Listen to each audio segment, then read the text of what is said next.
Because the incident that happened in Keumbu, you cannot tell me, because it's a few kilometers from Kisii town, that the county security team did not know, the county commissioner, the county commander, and the entire security team. Now, Actually, Matiang'i has announced that 2 people were killed in Keumbu chaos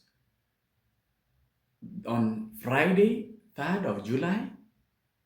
On the same note, he has accused the Kisii County government, led by His Excellency Simba Arati, saying that he was part and parcel of those who organized those goons to attack the Linda Mwananchi rally and brigades.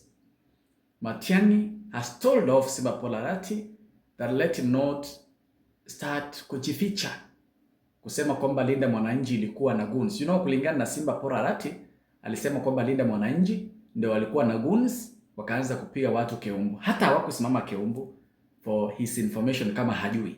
Linda Mwananchi hata hawakusimama, walifika tu, hata hawakuwa wamesimama, vita zikaanza, mawe ikaanza kurushwa.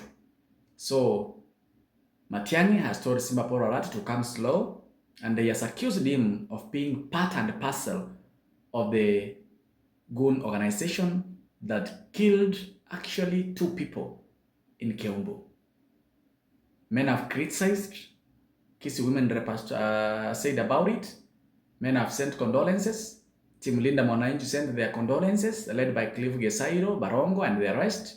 Anthony Kibagendi, they have sent their condolences to the family of those who lost their lives. And imagine they lost their life while Linda Mwananchi did not even address them. When they showed up in Keumbu, chaos started erupting from everywhere. So which means those people were very well organized.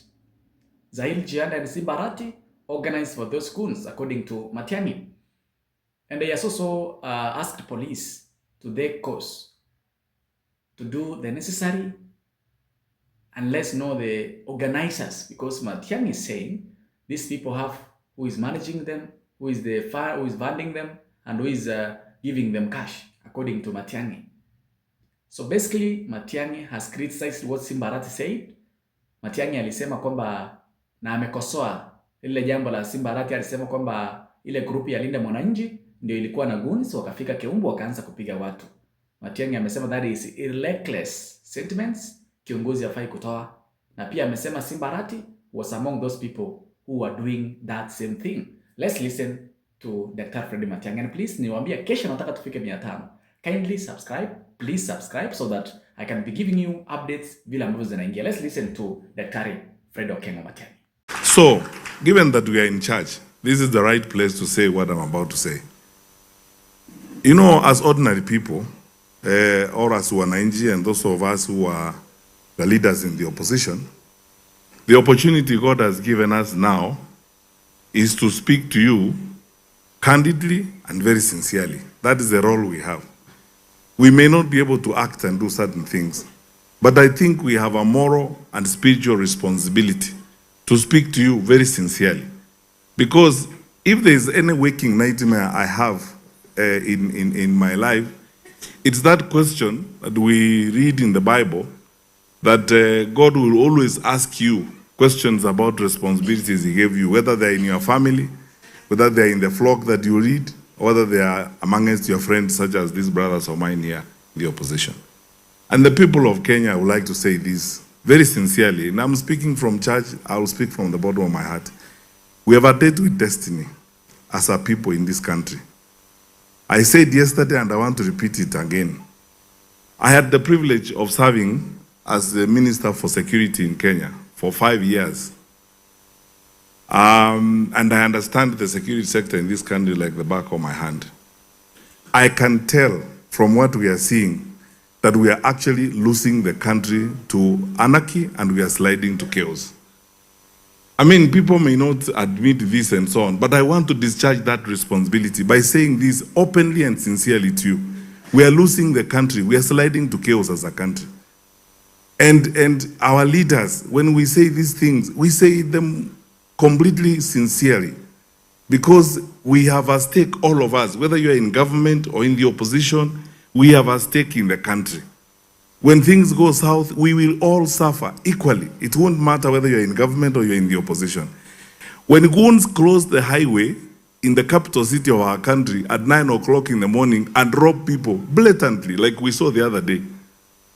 You saw what happened in Keumbu on Friday. Linda Mwananchi leaders driving. There's nothing, they all crime, just driving in your country. Because that is their country, driving in your country, along the road in your country. And they are stoned. Now, by this morning, 2 people have died as a result of that incident. And the stoning is happening right in the presence of police officers in uniform, across the road from a police station. Do you want to tell me we have a country really? Tunapoteza, we are losing our country. We are sliding to chaos. There are parts of this country, as I speak to you today, you will not go and hold a meeting if you don't pay a group of thugs 200,000 shillings, 100,000 and so on. Crime has been industrialized in our country to an extent that there are structures, who is the commander, who is the leader, and so on and so forth. Supervised by leaders, people who are in office. Because the incident that happened in Keumbu, you cannot tell me, because it's a few kilometers from Kisii town, that the county security team did not know, the county commissioner, the county commander, and the entire security team. Now, I have seen this morning, the police are acting, we will respect them because that is what they are supposed to do.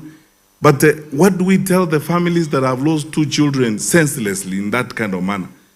Those thugs were welding batons, brand new batons, bought for them by a local politician. And surely, if the government has got resources to know, to read your WhatsApp and know that you are criticizing them and abduct you, where are those resources when someone is buying batons and pangas to go and kill Wananchi? Yeah. Where are those resources? Where is the intelligence when Wananchi are being treated in that kind of manner? Those in government, take advice from me for free. You might feel nice and you are seated in those offices, you are being guarded and so on. It can actually happen, and it will happen. Trust me, that when the country slides to chaos, you will also be a victim of those problems. So let's do the best we can. And I have followed, and yesterday my staff gave me last night a readout of some of the programs that you have here. Your deputy apostle who was running a program on Voices of Hope and the planned caravan of peace across the country. Actually, Mheshimiwa Kalonzo, when this church runs that caravan of peace across the country, I am willing to participate, and I hope all of you, my brothers in the opposition, will be willing to work with Pastor Apostle Musili on that caravan of peace. So that we preach peace, we preach reconciliation to our country, living together. Finally, and if I had more time, I would speak on this, but I just want to ask all religious leaders, both those who are here and those who are not here in the country. You have a duty now of trying the best you can to mobilize us and call us back to humanity. Because these senseless killings you are seeing happening here, these abductions and so on, is like actually as a country, we have now entertained a cult that offers human life as sacrifices. There is no difference between those idols that we read in parts of the Bible who offered human sacrifices and how lives are being treated in the circumstances in which we are talking now. Our country has got serious problems. 2 things that concern me most in that respect.